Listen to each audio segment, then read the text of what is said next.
ಹೆಜಮಾಡಿ ಟೋಲ್ಗೇಟ್ನಲ್ಲಿ ನಡೆಯುತ್ತಿರುವ ಸುಲಿಗೆಯ ವಿರುದ್ಧ ಅನಿರ್ದಿಷ್ಟಾವಧಿ ಪ್ರತಿಭಟನೆ ನಡೆಸುತ್ತಿದ್ದಾರೆ. ಕರವೇ ಹೋರಾಟಕ್ಕೆ ದಲಿತ ಸಂಘರ್ಷ ಸಮಿತಿ ಬೆಂಬಲ ವ್ಯಕ್ತಪಡಿಸುವ ಮೂಲಕ ಹೋರಾಟಕ್ಕೆ ಮತ್ತಷ್ಟು ಬಲ ಬಂದಂತಾಗಿದೆ. ಎರಡನೇ ದಿನಕ್ಕೆ ಕಾಲಿಟ್ಟ ಪ್ರತಿಭಟನೆಯಲ್ಲಿ ಪ್ರತಿಭಟನಾಕಾರರ ಸಂಖ್ಯೆಯಲ್ಲೂ ಹೆಚ್ಚಳ ಕಂಡಿದೆ. ವಿವಿಧ ಸಂಘಟನೆಗಳ ಮೂಲಕ ಹೆಜಮಾಡಿ ಟೋಲ್ ವಿರುದ್ಧ ಹೋರಾಟಗಳು ನಡೆದರೂ ಗುರಿ ಮುಟ್ಟದ ಹಿನ್ನೆಲೆಯಲ್ಲಿ ದಿಟ್ಟ ನಿರ್ಧಾರ ಕೈಗೊಂಡ ಕರ್ನಾಟಕ ರಕ್ಷಣಾ ವೇದಿಕೆ ಪಡುಬಿದ್ರಿ ಪೇಟೆಯ ಬಳಿಯ ಟೆಂಪೋ ನಿಲ್ದಾಣದ ಬಳಿಯಲ್ಲಿ ಪೆಂಡಾಲ್ ನಿರ್ಮಿಸಿ ಅನಿರ್ದಿಷ್ಟಾವಧಿ ಪ್ರತಿಭಟನೆ ಹಮ್ಮಿಕೊಳ್ಳುವ ಮೂಲಕ ಜನರಿಗೆ ಭರವಸೆಯೊಂದು ಮೂಡಿದೆ. ನಿರಂತರ ರಾತ್ರಿ ಹಗಲೆನ್ನದೇ ನಡೆಯುತ್ತಿರುವ ಈ ಪ್ರತಿಭಟನೆಗೆ ವಿವಿಧ ಸಂಘಟನೆಗಳು ಬೆಂಬಲ ವ್ಯಕ್ತಪಡಿಸಿವೆ.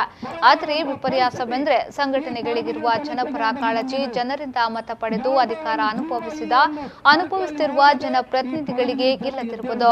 ಜನಪರವಾಗಿ ನಡೆಯುತ್ತಿರುವ ಪ್ರತಿಭಟನಾ ಸ್ಥಳಕ್ಕೆ ಜನಪ್ರತಿನಿಧಿಗಳು ಗೈರಾಗುವ ಮೂಲಕ ನಮಗೆ ಚುನಾವಣಾ ಸಂದರ್ಭದಲ್ಲಿ ಮತದ ರೂಪದಲ್ಲಿ ಜನರಿದ್ದಾರೆ ಸಾಕು ವಿನಃ ಅವರ ಒಳಿತು ಕೆಡುಕುಗಳು ನಮಗೆ ಅಗತ್ಯವಿಲ್ಲ ಎಂಬಂತಿದೆ.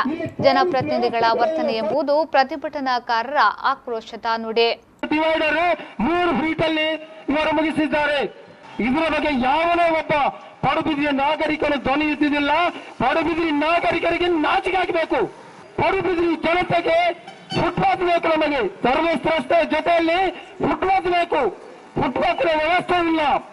ಬೀದಿ ಬದಿ ವ್ಯಾಪಾರಿಗಳಿಗೆ ಫುಟ್ಪಾತ್ ಬೇಕು. ಅವರು ಎಲ್ಲಿ ವ್ಯಾಪಾರ ಮಾಡೋದು ಇದನ್ನು ಜಿಲ್ಲಾಡಳಿತ ಕೂಡಲೇ ನಮ್ಗೆ ತಿಳಿಸಬೇಕಾಗಿದೆ. ಈಗಾಗಲೇ ಜಿಲ್ಲಾಡಳಿತ ಈ ಎಲ್ಲ ಟೆಂಪೋ ಚಾಲಕ ಮಾಲಕರಿಗೆ, ರಿಕ್ಷಾ ಚಾಲಕ ಮಾಲಕರಿಗೆ, ಕಾರು ಚಾಲಕ ಮಾಲಕರಿಗೆ, ಅದೇ ರೀತಿ ಸರ್ವಿಸ್ ರಸ್ತೆಗೆ, ಅದೇ ರೀತಿ ಫುಟ್ಪಾತ್ಗೆ, ಬೀದಿ ಬದಿ ವ್ಯಾಪಾರಿಗಳಿಗೆ ಎಲ್ರಿಗೂ ಈ ಒಂದು ಸರ್ವೆಯನ್ನು ಮಾಡಿದ್ದಾರೆ. ಆ ಸರ್ವೆಯಲ್ಲಿ ಜಾಗವನ್ನು ಇಷ್ಟವರೆಗೆ ತೋರಿಸಲಿಲ್ಲ. ಜಿಲ್ಲಾಡಳಿತ ಕೂಡಲೇ ಅವರಿಗೆ ಜಾಗವನ್ನು ತೋರಿಸಬೇಕು. ರಿಕ್ಷಾದವರಿಗೆ, ಕಾರಿನವರಿಗೆ, ಟೆಂಪೋದವರಿಗೆ ಕೂಡಲೇ ವ್ಯವಸ್ಥೆಯನ್ನು ಕಲ್ಪಿಸಬೇಕು.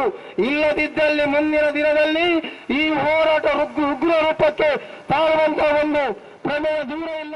ಪ್ರತಿಭಟನಾ ಸ್ಥಳಕ್ಕೆ ಜಿಲ್ಲಾಧಿಕಾರಿಗಳ ಸೂಚನೆಯ ಮೇರೆಗೆ ಆಗಮಿಸಿದ ಕಾಪು ತಹಶೀಲ್ದಾರ್ ಪ್ರತಿಭಟನಾಕಾರರಿಂದ ಮನವಿ ಸ್ವೀಕರಿಸಿ ಜಿಲ್ಲಾಧಿಕಾರಿಯವರಿಗೆ ವರದಿ ನೀಡುವ ಭರವಸೆಯೊಂದಿಗೆ ತೆರಳಿದ್ದಾರೆ. ಈ ಸಂದರ್ಭ ಕರ್ರವೆ ಮುಖ್ಯಸ್ಥ ಅನ್ಸರ್ ಅಹಮದ್, ಆಸಿಫಾ ಬಂದಪ್ಪ, ಕರುಣಾಕರ್ ಪೂಜಾರಿ, ಕೀರ್ತನ್, ಬುಡನ್ ಸಾಹೇಬ್ ಮುಂತಾದವರು ಹಾಜರಿದ್ದರು.